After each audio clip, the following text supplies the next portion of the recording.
They know me as Santa, a man of endless joy. But tonight, beneath the sleigh bells, a different truth weighs heavy, a secret yearning, a life I barely breathe. The workshop did not hum with magic, it churned with an industrial desperation. Gears ground against each other in the gloom, the sound echoing off the icy cavern walls like the heartbeat of a dying leviathan.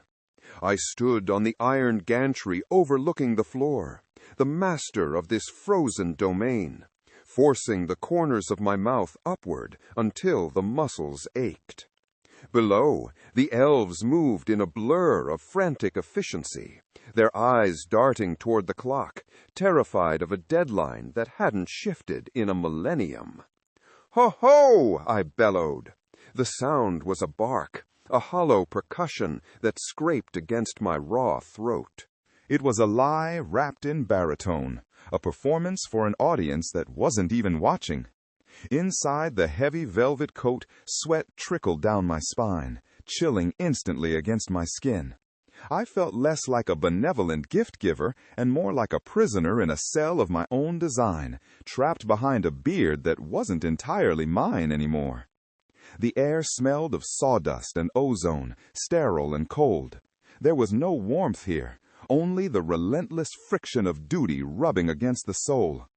I gripped the railing, the leather of my gloves creaking, and wished, for the 1,000th time, that the legend of Santa Claus had died centuries ago, so that Nicholas could finally breathe. I retreated to the shadow of my study, away from the grinding noise. On the mahogany desk sat a singular, unassuming sack made of crushed violet velvet, distinct from the rough burlap destined for the sleigh. This was my secret burden, my private penance. With bare fingers I reached inside, the callous skin of my thumb catching on the delicate fabric within. I pulled out a skirt of shimmering tulle, intended for a boy in Chicago who hid fashion magazines under his mattress. My heart hammered against my ribs, a painful rhythm of envy and tenderness. The fabric was cool and fluid, like water, unlike the stiff structural armor I wore. I held the skirt up to the dim light, imagining the rustle of it, the freedom of movement it promised. For a fleeting second, I wasn't the ancient gift-giver.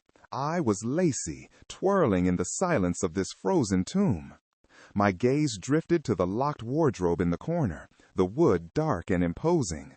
Inside hung my own collection, silks that had never seen the sun, heels that had never touched pavement. They called to me, a siren song of satin and lace, begging to be worn, to be seen. But the clock chimed, a harsh metallic intruder. I folded the tulle with agonizing care, placing it back into the violet sack. I was delivering freedom to others tonight, while locking my own away for another year. The door creaked, slicing through the heavy silence. I stiffened, the mask sliding back into place before I even turned. It was Carol. She stood in the doorway, a mug of steaming cocoa in her hands, her expression a mixture of fatigue and rehearsed cheer. She didn't see the longing in my eyes. She saw the exhaustion of the season, the weight of the logistics. "Almost time, Nicholas," she said softly, setting the mug down. She reached up, adjusting the fur collar of my cloak, her fingers brushing my cheek. The touch was kind, but it felt distant, as if she were polishing an heirloom rather than touching her husband. "You look wonderful. The world is waiting for you." Her words were meant to comfort, but they twisted in my gut like a knife. The world was waiting for the suit, for the myth, for the booming laugh. They weren't waiting for me. They certainly weren't waiting for Lacey. "Yes," I replied, my voice dropping into that practiced gravelly timbre. "Duty calls." I walked past her, the heavy boots thudding against the floorboards, leaving the warmth of the study for the biting wind of the loading dock. The sleigh waited, a gilded carriage to carry me across a world I could observe but never truly join.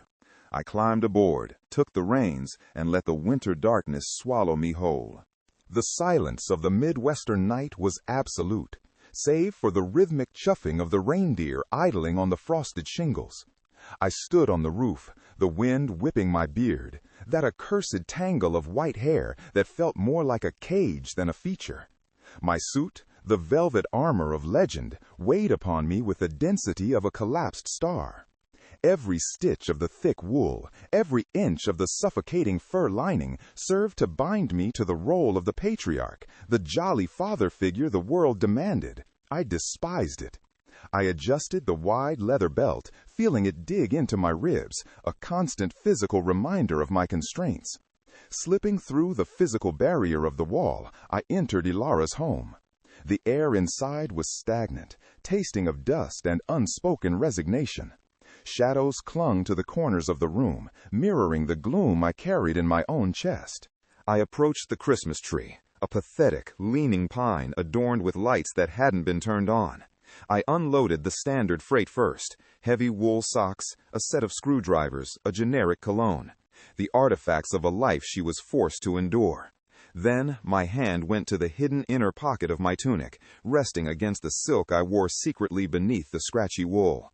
I pulled out the small, silver-wrapped parcel. The amethyst scarf inside was light as breath, a stark contrast to the heavy utility of the other gifts. I placed it gently on the worn cushion of her reading chair, alongside the leather journal. It was a breadcrumb trail, a whisper that said, "I see you." I could not bring myself to leave, not yet.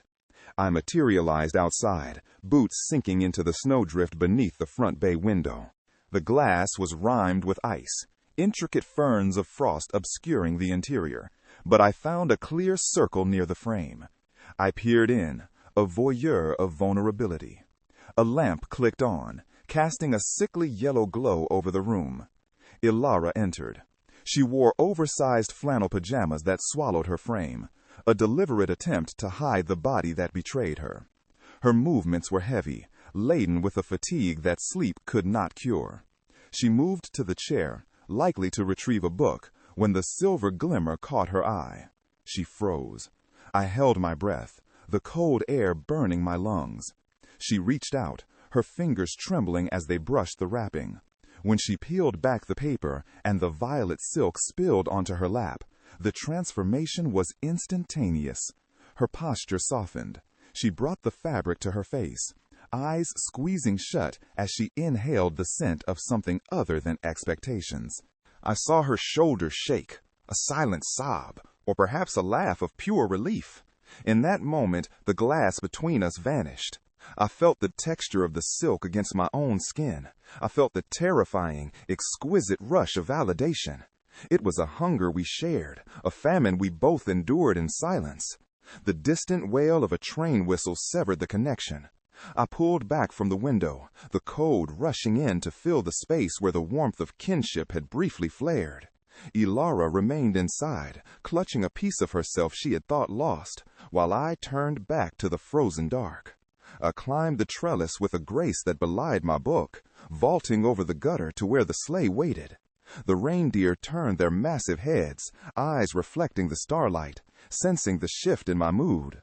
I settled onto the wooden bench, the leather groaning under the crimson suit. I took up the reins, the leather biting into my gloved hands.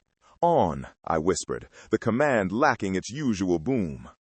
As we ascended, the town became a grid of amber geometry, indifferent and asleep. The wind roared in my ears, a chaotic symphony, but my mind was quiet.